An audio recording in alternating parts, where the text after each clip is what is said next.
기생충 감염, 우리 삶 가까이 다가왔습니다. 평소 즐겨 먹는 음식 속에 기생충이 있다는 사실 알고 계셨나요? 기생충은 인간의 몸속이나 몸 밖에서 기생하며 다양한 질병을 유발할 수 있습니다. 최근 미국에서 기생충 감염으로 진료를 받은 환자가 전년 대비 20% 증가했다는 뉴스가 보도되었습니다. 코로나19 팬데믹으로 인해 사람들이 집에 머무르는 시간이 늘어나면서 음식물, 조리와 위생 관리에 소홀해지면서 기생충 감염의 위험이 높아졌기 때문으로 분석됩니다. 기생충은 동물의 몸속에서 살아가며 영양분을 빼앗아 먹는 생물입니다. 사람도 기생충에 감염될 수 있으며 기생충에 감염되면 설사, 복통, 구토, 피로감 등의 증상이 나타날 수 있습니다. 심한 경우 간염, 폐렴, 뇌염 등의 합병증을 유발할 수도 있습니다. 첫 번째는 겨울철 가장 많이 먹는 생선 방어입니다. 방어는 겨울철에 맛있는 생선으로 회, 초밥, 구이 등 다양한 요리로 즐겨 먹습니다. 하지만 방어에는 기생충이 기생할 수 있다는 점을 주의해야 합니다. 방어에서 발견되는 기생충은 크게 고래회충과 방어사상충으로 나눌 수 있습니다. 고래회충은 연어, 광어, 명태, 고등어 등 다양한 어류의 위장관에서 기생하는 기생충입니다. 사람에게 감염되면 소화기계통의 통증, 구토, 설사 등의 증상이 나타날 수 있습니다. 심한 경우 간염, 폐렴, 뇌염 등의 합병증을 유발할 수도 있습니다. 방어사상충은 방어의 근육에 기생하는 기생충입니다. 사람에게 감염되면 식중독이나 배탈이 날 수 있습니다. 하지만 방어사상충은 인체에 기생하지는 않으므로 건강에 큰 위험을 초래하지는 않습니다. 첫째, 방어는 충분히 익혀 먹습니다. 방어는 70시 이상에서 1분 이상 가열해야 고래회충을 사멸할 수 있습니다. 따라서 회, 초밥, 날개 등 날로 먹는 방어는 피하고 구이, 조림, 찜 등 충분히 익힌 방어를 먹는 것이 좋습니다. 둘째, 날방어는 먹지 않습니다. 날방어에는 고래회충이 기생할 가능성이 있습니다. 따라서 날방어는 절대 먹지 않는 것이 좋습니다. 셋째, 방어를 구입할 때는 신선한 것을 선택합니다. 신선한 방어는 고래회충 감염률이 낮습니다. 따라서 방어를 구입할 때는 눈이 맑고 윤기가 나며 살이 탄탄하고 탱탱한 것을 선택하는 것이 좋습니다. 둘째, 곱창집에 가면 자주 나오는 소이간입니다. 소간은 영양가가 풍부한 식품이지만 기생충이 기생할 수 있으므로 주의해야 합니다. 소간에 기생하는 대표적인 기생충은 개회충입니다. 개회충은 개, 고양이, 돼지 등 다양한 동물의 소장에 기생하는 기생충으로 사람에게 감염되면 폐나 간에 기생합니다. 감염되면 가벼운 몸살과 복통을 앓게 되며 심하면 백내장이나 척수염 등을 겪을 수도 있습니다. 사실 소의 간을 익혀 먹으면 크게 문제가 되지 않지만 생간으로 먹기 때문에 위험성이 배가 되는 것입니다. 소이간 곱창은 충분히 익혀 먹습니다. 소이간 곱창은 72시 이상에서 1분 이상 가열해야 개회충을 사멸할 수 있습니다. 따라서 날로 먹거나 덜 익혀 먹지 않는 것이 좋습니다.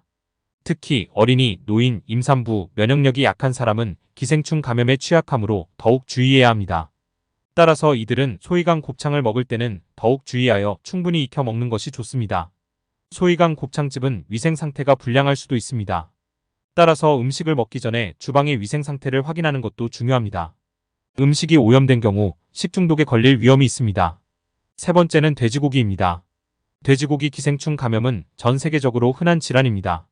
우리나라의 경우 유구조충 감염률은 1980년대에는 20% 이상이었으나 현재는 5% 미만으로 감소하였습니다. 이는 정부의 돼지고기 살처분 검사 및 도축검사 강화, 국민들의 식육위생에 대한 인식 개선 등의 노력 때문인데요. 돼지고기에는 다양한 기생충이 기생할 수 있습니다.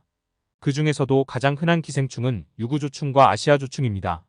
유구조충은 돼지의 소장과 맹장에 기생하는 기생충으로 사람에게 감염되면 설사, 복통, 구토, 피로감 등의 증상이 나타날 수 있습니다.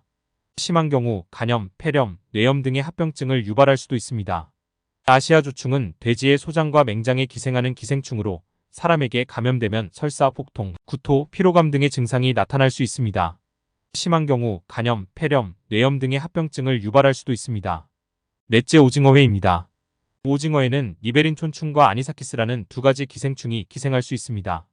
니베린촌충은 오징어의 내장이나 근육에 기생하는 기생충으로 사람에게 감염되면 구토, 설사, 복통 등의 증상을 유발할 수 있습니다.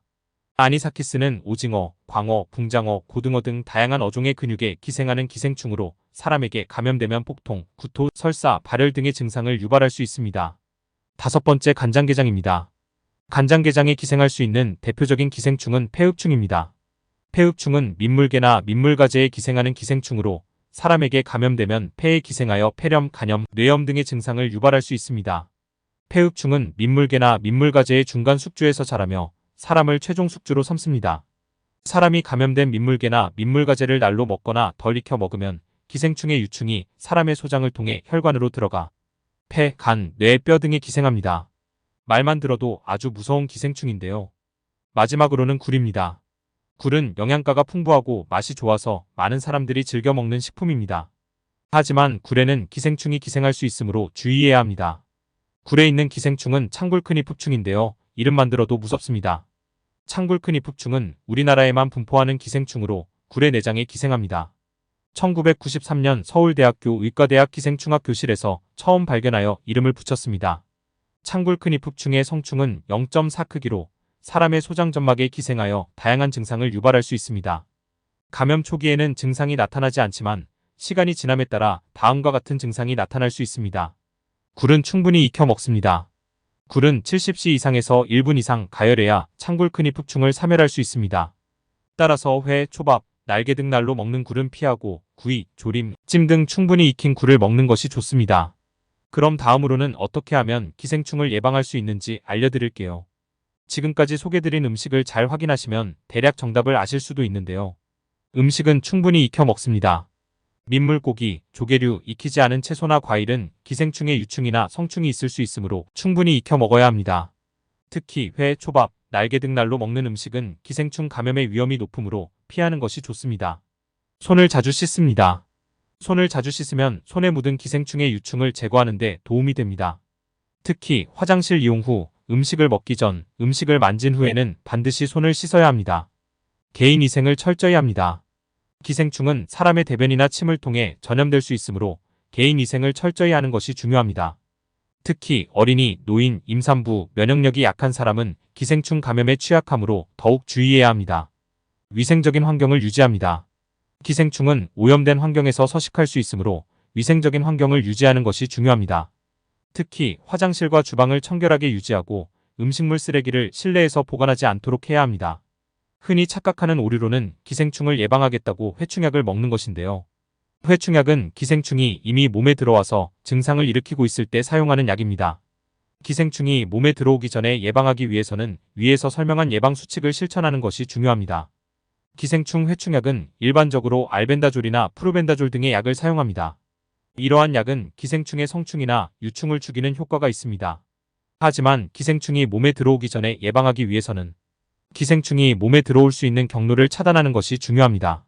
민물고기, 조개류, 익히지 않은 채소나 과일 등을 통해 기생충의 유충이나 성충이 들어올 수 있습니다. 따라서 이러한 음식물은 충분히 익혀 먹는 것이 중요합니다. 토양이나 물, 공기 등을 통해 기생충의 유충이 들어올 수 있습니다. 따라서 화장실과 주방을 청결하게 유지하고 음식물 쓰레기를 실내에서 보관하지 않도록 하는 것이 중요합니다. 감염된 사람의 대변이나 침을 통해 기생충의 유충이 들어올 수 있습니다. 따라서 손을 자주 씻고 개인 위생을 철저히 하는 것이 중요합니다.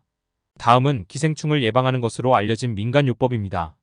마늘은 살균, 항균, 항염 효과가 있어 기생충 감염을 예방하는 데 도움이 될 수 있습니다. 마늘에 함유된 알리신, 아유엔신, 퀘르세틴 등의 성분은 기생충의 성장과 번식을 억제하고 기생충의 독소를 중화하는 효과가 있습니다. 마늘은 선충, 요충, 구충 등의 기생충에 효과가 있다고 알려져 있습니다. 선충은 소장의 벽에 기생하는 기생충으로 설사, 복통, 구토 등의 증상을 유발할 수 있습니다.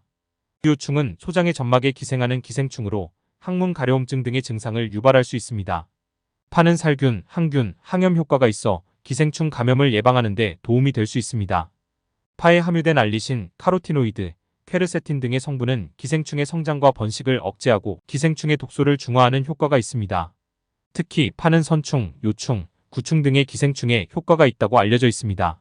선충은 소장의 벽에 기생하는 기생충으로 설사, 복통, 구토 등의 증상을 유발할 수 있습니다. 한 연구에 따르면 파 추출물을 투여한 쥐는 투여하지 않은 쥐에 비해 선충의 개수가 현저히 감소한 것으로 나타났습니다. 또한 다른 연구에 따르면 파 추출물을 투여한 쥐는 요충의 유충이 소장벽에 침투하는 것을 억제하는 효과가 있는 것으로 나타났습니다. 오미자는 면역력 증진, 항염 효과가 있어 기생충 감염을 예방하는 데 도움이 될 수 있습니다. 오미자에 함유된 사포닌, 비타민C, 폴리페놀 등의 성분은 기생충의 성장과 번식을 억제하고 기생충의 독소를 중화하는 효과가 있습니다. 특히 오미자는 장염, 이질, 구토 등의 증상을 유발하는 장내 유해균의 성장을 억제하는 효과가 있습니다. 또한 오미자는 면역력을 증진하여 기생충에 대한 저항력을 높이는 효과가 있습니다. 한 연구에 따르면 오미자 추출물을 투여한 쥐는 투여하지 않은 쥐에 비해 선충의 개수가 현저히 감소한 것으로 나타났습니다. 또한 다른 연구에 따르면 오미자 추출물을 투여한 쥐는 요충의 유충이 소장벽에 침투하는 것을 억제하는 효과가 있는 것으로 나타났습니다. 이러한 민간요법은 기생충 예방에 도움이 될 수 있지만 과학적으로 증명된 것은 아닙니다. 따라서 기생충 감염을 예방하기 위해서는 위에서 설명한 예방 수칙을 실천하는 것이 가장 중요합니다. 영상 끝까지 시청해 주시길 바랍니다.